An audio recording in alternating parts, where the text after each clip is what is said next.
नमस्कार दोस्तों। प्रस्तुत है मुंशी प्रेमचंद्र द्वारा लिखी उपन्यास कायाकल्प का भाग 26। चक्रधर ने उस दिन लौटते ही पिता से आगरे जाने की अनुमति मांगी। मनोरमा ने उनके मर्मस्थल में जो आग लगा दी थी वह आगरे में अहिल्या के सरल निस्सिग्ध स्नेह की शीतल छाया में शांत हो सकती थी। उन्हें अपने ऊपर विश्वास न था।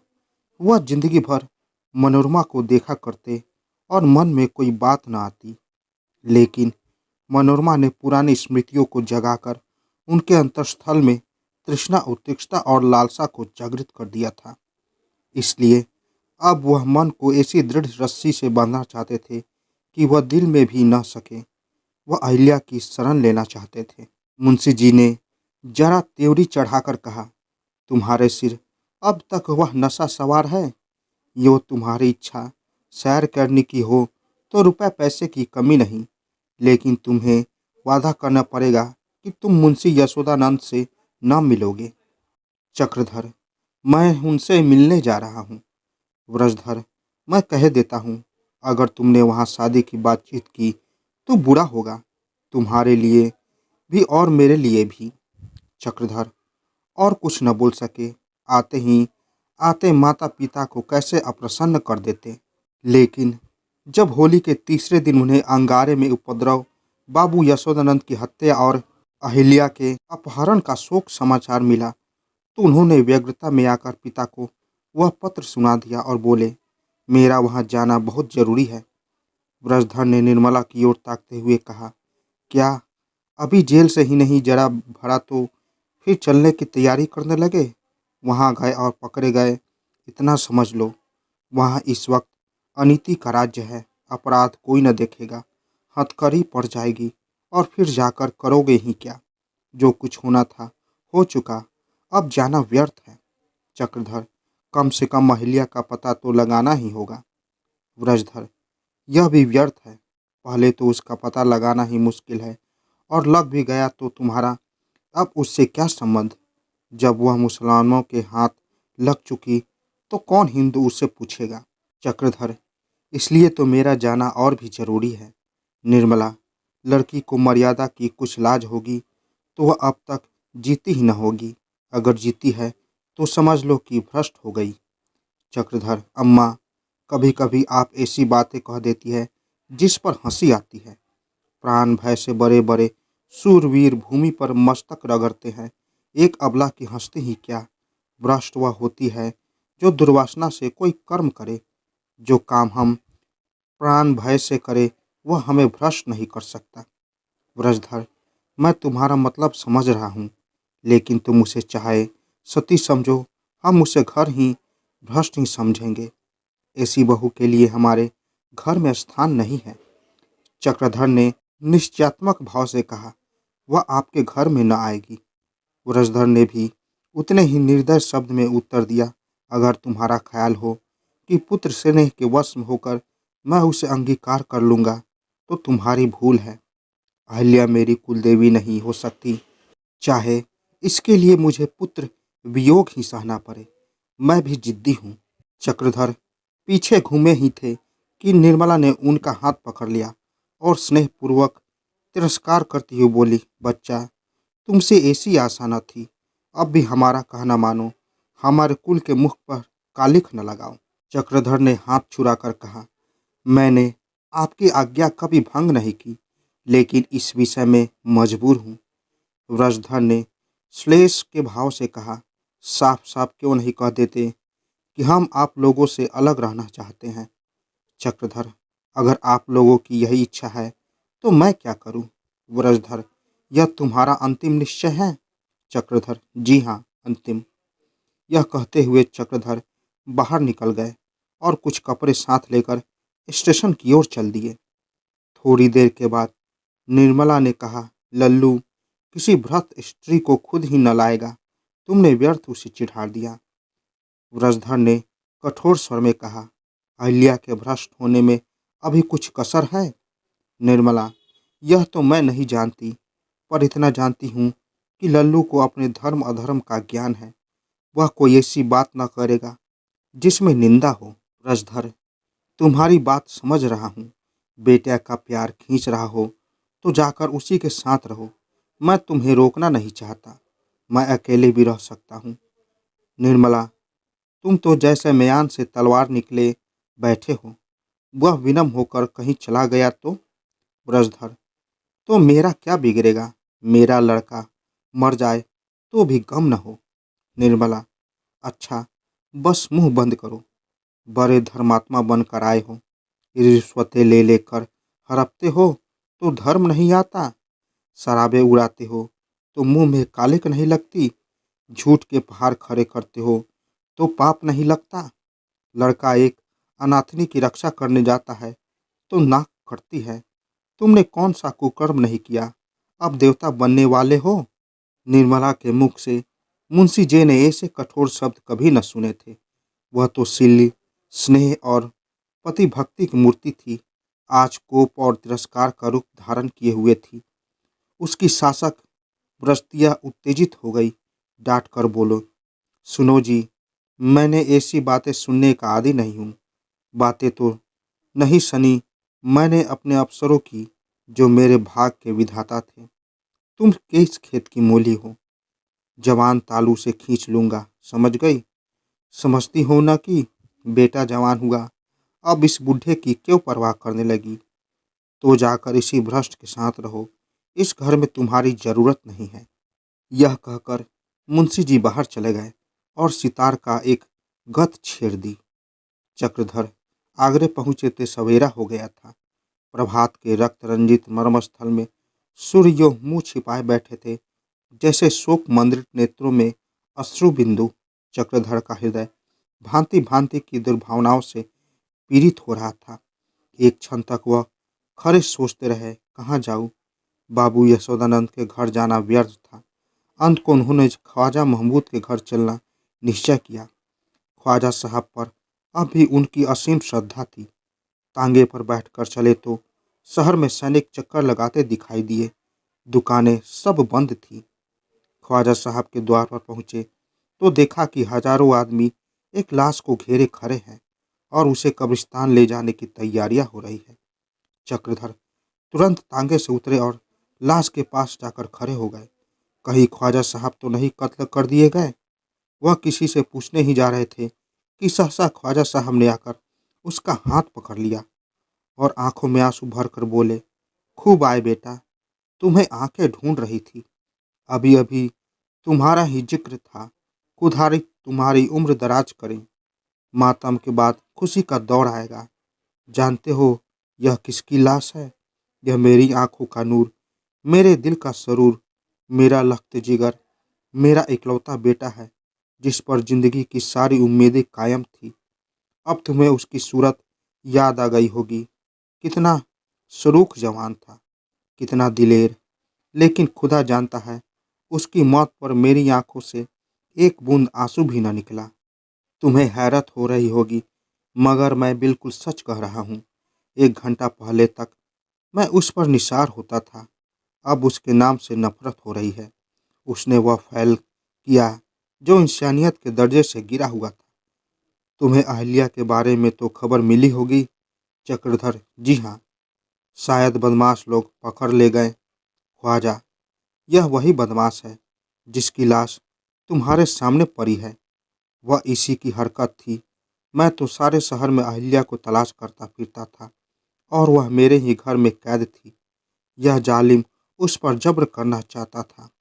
जरूर किसी ऊंचे खानदान की लड़की है। काश इस मुल्क में ऐसी और लड़कियां होती। आज उसने मौका पाकर इसे जहन्नुम का रास्ता दिखा दिया। छड़ी सीने में भोंक दी। जालिम तड़प तड़प कर मर गया। कमबख्त जानता था कि अहिल्या मेरी लड़की है, फिर भी अपनी हरकत से बाज न आया।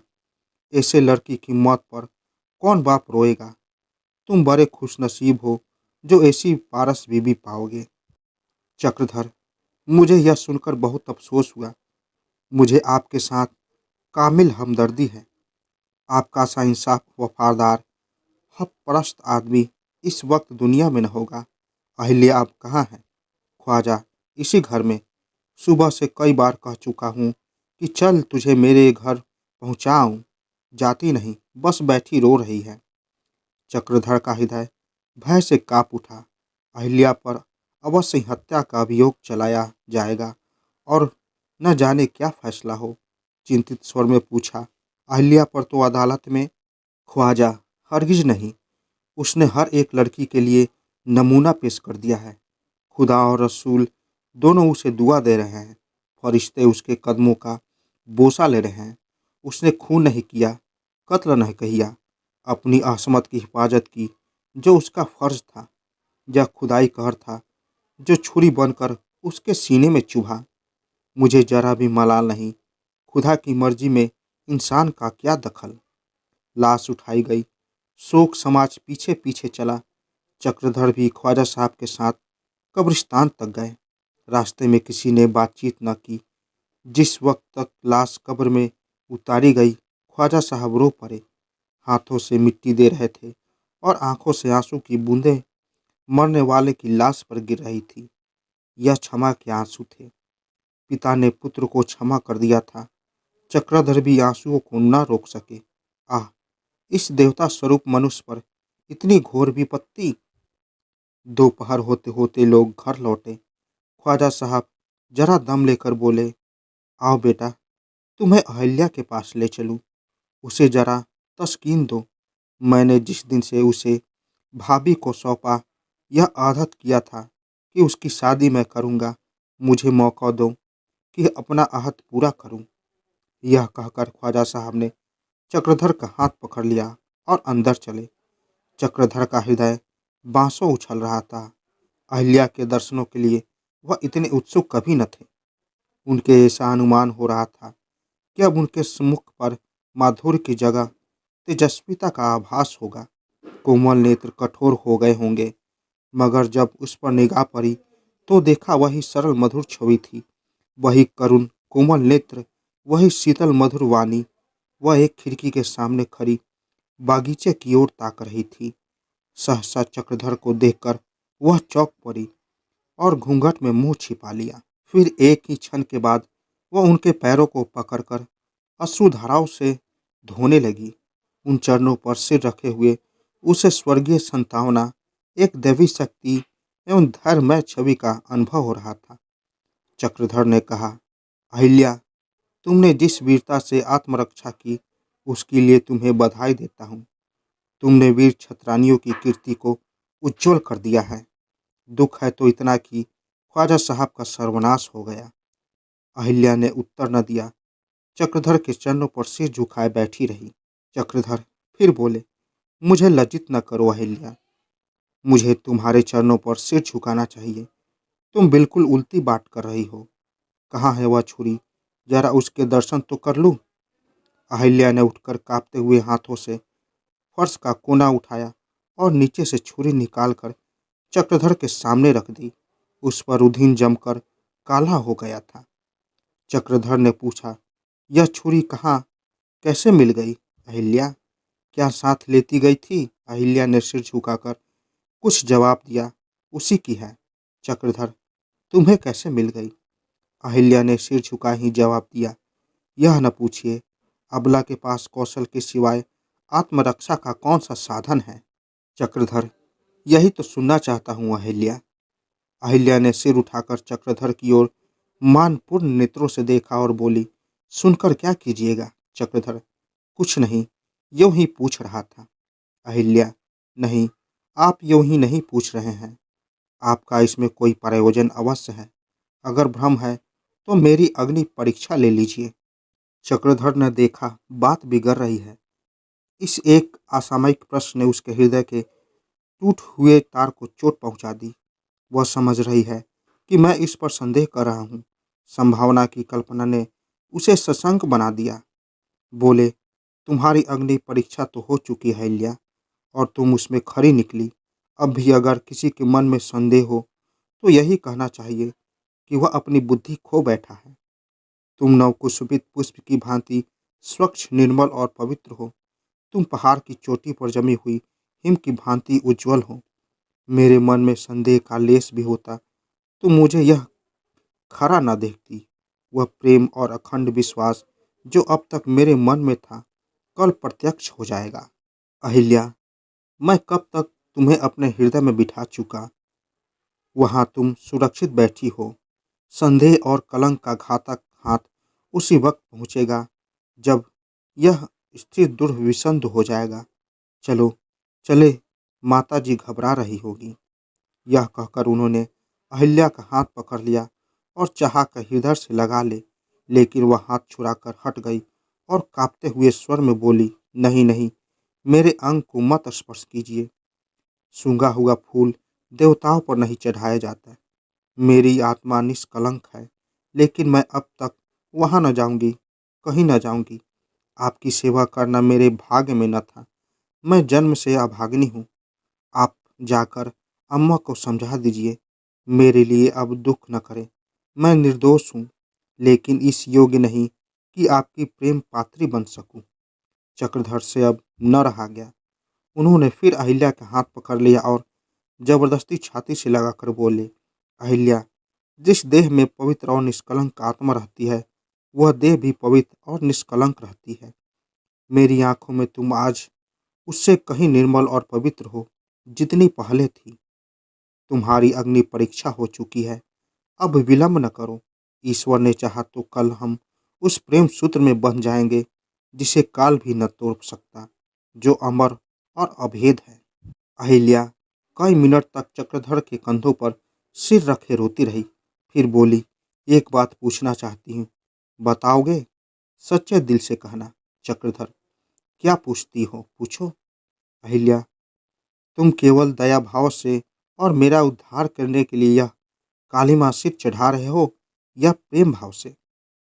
इस प्रश्न से स्वः लज्जित होकर उसने फिर कहा, बात बेढंगी सी है, लेकिन मैं मूर्ख नहीं हूँ। क्षमा करना।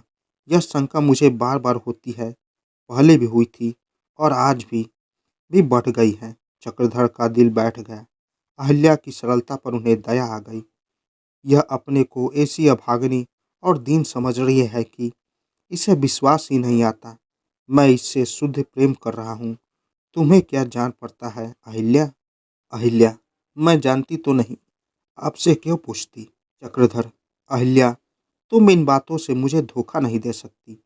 चील को चाहे मांस की बोटी न दिखाओ दे, चींटी को चाहे शक्कर की सुगंध न मिले, लेकिन रमणी का एक एक रोया पंचद्रियों की भांति प्रेम के रूप, रस, शब्द, स्पर्श का अनुभव किए बिना नहीं रहता।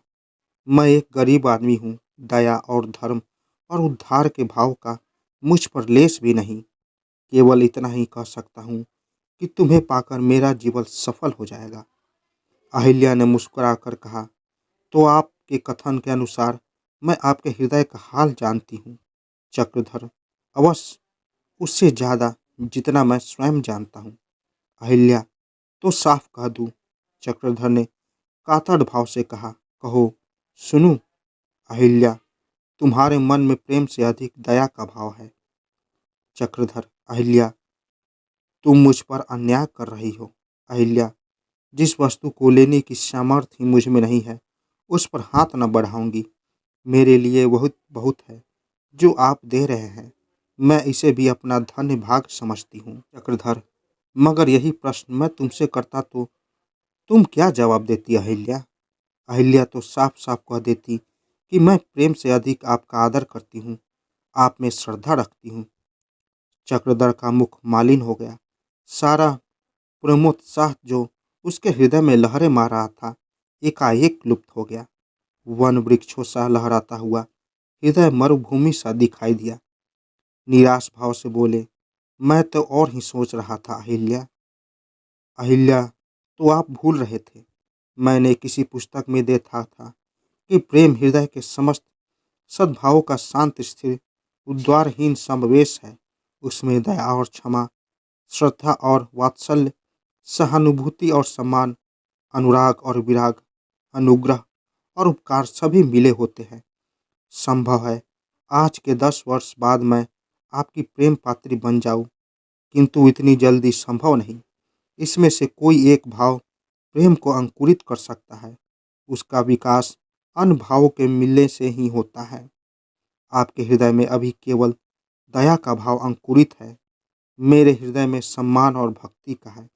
हाँ, सम्मान और भक्ति दया की अपेक्षा प्रेम से कहीं निकटतर है, बल्कि यूँ कहिए कि ये ही भाव सरस होकर प्रेम का बाल रूप धारण कर लेते हैं। अहिल्या के मुख से प्रेम की यह दार्शनिक व्याख्या सुनकर चक्रधर दंग हो गए। उन्होंने कभी यह अनुमान ही न किया था कि उसके विचार इतने उन्नत और उदार हैं। उन्हें यह सोचकर आनंद हुआ कि उसके साथ जीवन कितना सुखमय हो जाएगा, किंतु अहिल्या का हाथ उसके हाथ से अपना ही आप छूट गया और उन्हें उसकी ओर ताकने का साहस न हुआ। उसके प्रेम का आदर्श कितना ऊंचा है, इसकी दृष्टि में वह व्यवहार वासमाय जान पड़ता होगा। इस विचार ने उसके प्रेमोद्वार को शिथिल कर दिया। आवाक से खड़े रह गए। सहसा अहिल्या ने कहा, मुझे भय है कि आश्रय देकर आप बदनाम हो जाएंगे। कदाचित आपके माता पिता तिरस्कार करें।